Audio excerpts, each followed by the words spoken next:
Hey guys, it's JFCMsnakes here, and today I will be doing a video on the December 2015 snake update. I've made a few changes to the enclosures. As for rug down here, I'm giving it some cool sticks. Also up here in Coco's enclosure, she's now got a cool vine that she likes to use. They've had these for about a day and a half now. It's not the best lighting, however, there she is. So we'll get into each enclosure individually. We'll probably start off with Coco and then move on to Car and then finish with the rugs after doing this rack. So yeah, we'll get straight into that now. Okay, so the first update we will be doing will be on Coco. She is my female pinstripe at around 1300 grams. This is her enclosure. It is 34 inches. And she will hopefully be getting an upgrade pretty soon into something a bit bigger, probably around April time, which is when I hope to do it. And here it is. Okay, so for heating I have a 75 watt Exoterra bulb. Now it provides heat, however you've also got the bulb from Aya coming up to help heat the enclosure as well. I only run one thermostat on this vivarium rack and the probe is in Aya's cage. But this is Coco. In here she has a Happy Sticks hide here because you can bend them into whatever you want. At the back I've got this fake log back here. This basically is just some marine decoration. I've also got this vine which she seems to be enjoying. And then I've just got some varying plants and stuff, one at the back just up there, you can see. Nothing too fancy. Like I said, hopefully she can get a bigger enclosure in the near future. For substrate I have a Reptibark, which is expensive, however I feel that you get your money's worth as it's a really nice substrate, holds moisture quite well, and it's kind of suited for royals. Obviously with any bark based substrate you always run the risk of mites, however I definitely think it's worth it. So yeah, we'll move on to someone else now. Okay, so next we are moving on to Aya. She has exactly the same heating setup as Coco over here with the 75 watt bulb. She also, like I said, has the probe in this enclosure. Here it is. I just put it in this one because it was one of the middle ones. Also in this enclosure we have a small large cave that she's too big for, so I'll definitely need to be giving her an upgrade on that. I've got this little vine, more for decoration than anything else. This piece of wood, also for decoration. Zoomed Reptirock dish here, and Reptibark for substrate. And then over the left hand side of the enclosure I have Exoterra medium cave, or actually no, this is a large cave, and then an assortment of just plants, and I really don't know the name of them. To get plants I'll just look on Swell Reptiles and just pick out ones I like. I don't really know the names of them. And then here I've just got a little marine decoration again, and that is really my setup for my royals. She's feeding well, she always feeds great, and hopefully now I can get a peek at her for you guys. So here she is. This is Aya, Spider-Man Harvey Royal. She's quite head shy, and she's about 1,000 grams. I weighed her yesterday. So yeah, that's her enclosure. Next we'll move on to Lelantos. Okay guys, so this is my male Royal Python, Lee or Lelantos. And this is his enclosure. It's basic when you compare it to the other ones. Once again, same heating setup, 75 watt bulb. However, by this guy's bulb I have some cardboard just here. This is the stopping line behind it, because he did have an accident probably about a month ago now, where he got behind it and he actually ripped some of his scales, which wasn't good. Here I have another Happy Sticks bendy bridge thing, and once again I have two cool looking plants. I have an Exoterra medium mortar dish with some Reptibark, and then over here I have a Reptile Basics hide, which I think he's under. Oh yeah, there he is. over there. This is Orlantos, lovely pastel. I actually weighed him yesterday, he's around 900 grams. He's actually been a 12-month non-feeder now. He stopped eating on the 7th of December last year. So he's in 2 days he's been a 12-month non-feeder. But he is a really pretty snake. Hopefully I can get him feeding again. I've tried a variety of tips and tricks and nothing seems to work with him. So hopefully he can feed again. And now we'll move on to Rug. Okay, so this is Rug, my male carpet python. And as you can see down here, just here if you haven't seen him, he is a zebra jungle carpet python. When I got him he was around 90 grams, he's now about 450. And his enclosures are an extremely simple setup. Over there I have an 100 watt Exoterra basking bulb, infrared, and then I have all these sticks that you see are sticks that I got off the apple tree in my garden. They've all been boiled in water to kill any parasites and stuff on them. They've then been sprayed with reptile disinfectant and then left out to dry in the sun. And then I've come back in, rinsed them off again, and they've dried in my airing cupboard, and then they've gone in there. So they should all be safe.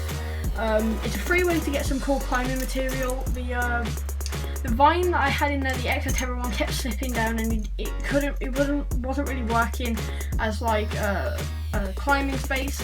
So I've got these sticks now, and obviously when I put him in first, he was climbing all over them, and he likes to bask down here, sitting in front of his hide.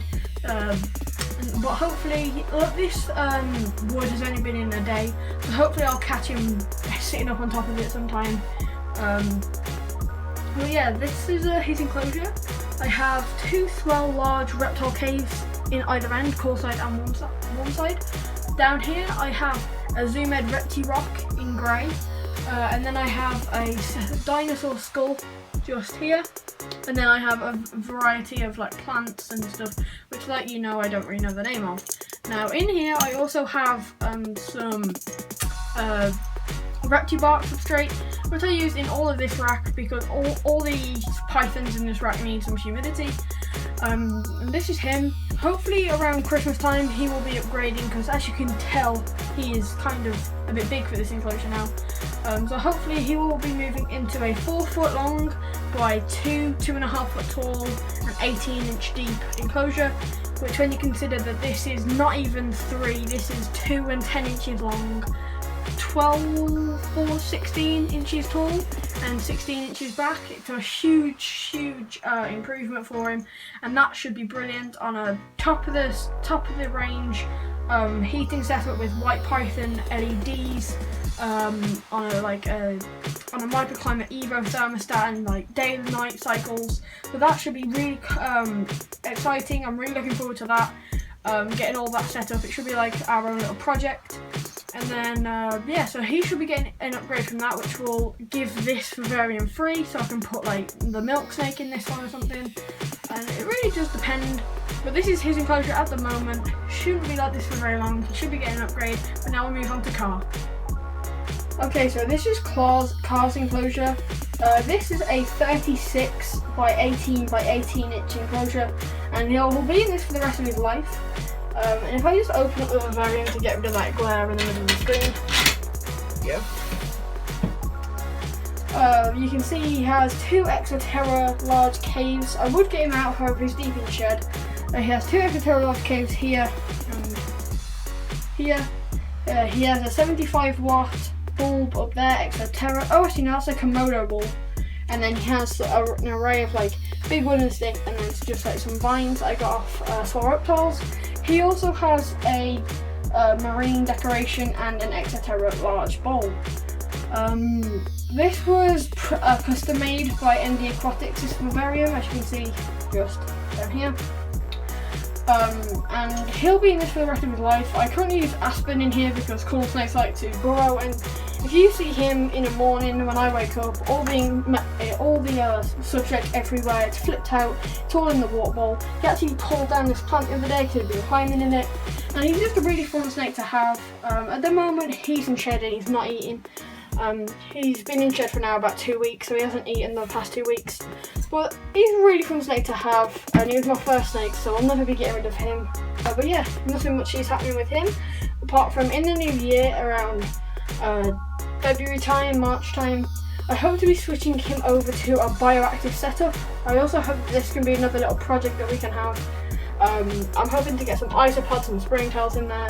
Yeah, the substrate I'm thinking about using is the BioLife Desert setup, and then I can use some air plants in there, and it should just be a lot of fun, because then I get to kit out the entire vivarium with UVB and stuff, so that should be brilliant. And now we'll move on to all these snakes that I have in rubs. Okay, so now I'm moving on to Quincy, the male Brazilian rainbow boa. He's been doing fantastically, and I'm getting much...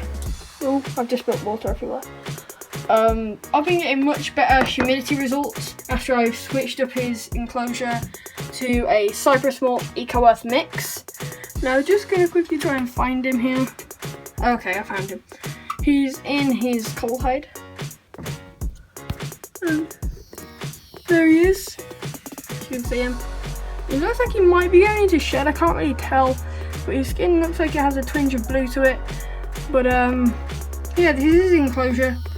It's a really cool enclosure. I'm really proud of it, and I'm not going to get him out because he's feeding in a while, and rainbow boas are quite temperamental with feeding.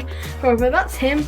Hopefully he'll be moving into a new enclosure soon. I don't know when exactly, but hopefully he will be.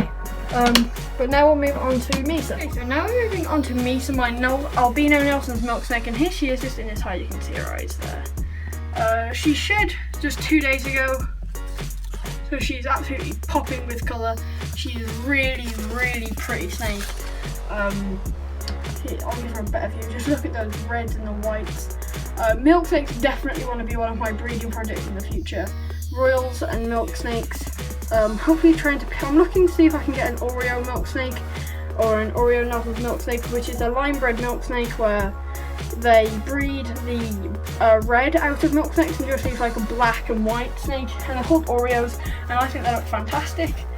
And this is her enclosure.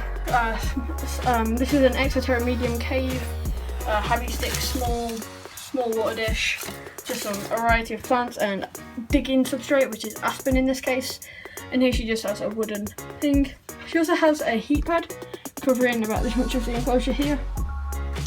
So it's about half of the enclosure, and then she's on a swell thermostat, a swell on-off thermostat, which I think are brilliant.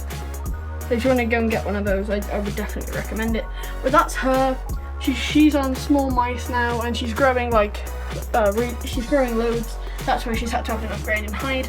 But now, last but not least, we'll move on to Peaches, the albino hog. Okay, last but not least is Peaches, my albino hognose snake.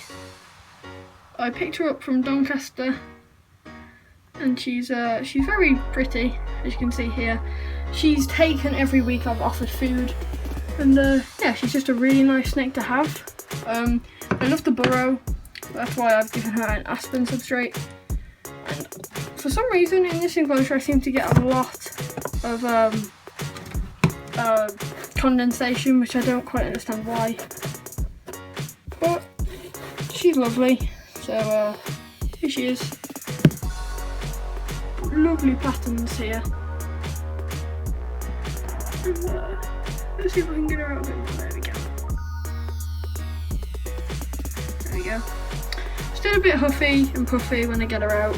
Sometimes she hisses and hoods up a bit, but all in all, she's a very nice snake to own. She gets substrate in, I think, because that's just because she digs quite a lot. So I'll put all the stuff back in now, just sorting out her enclosure a little bit.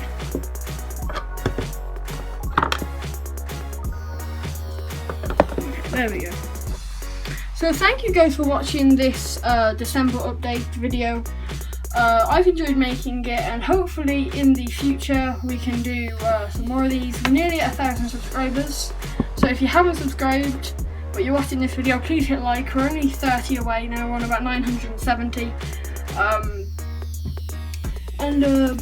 Yeah, so the more you subscribe, the more I'll be able to get amazing animals like this little girl here.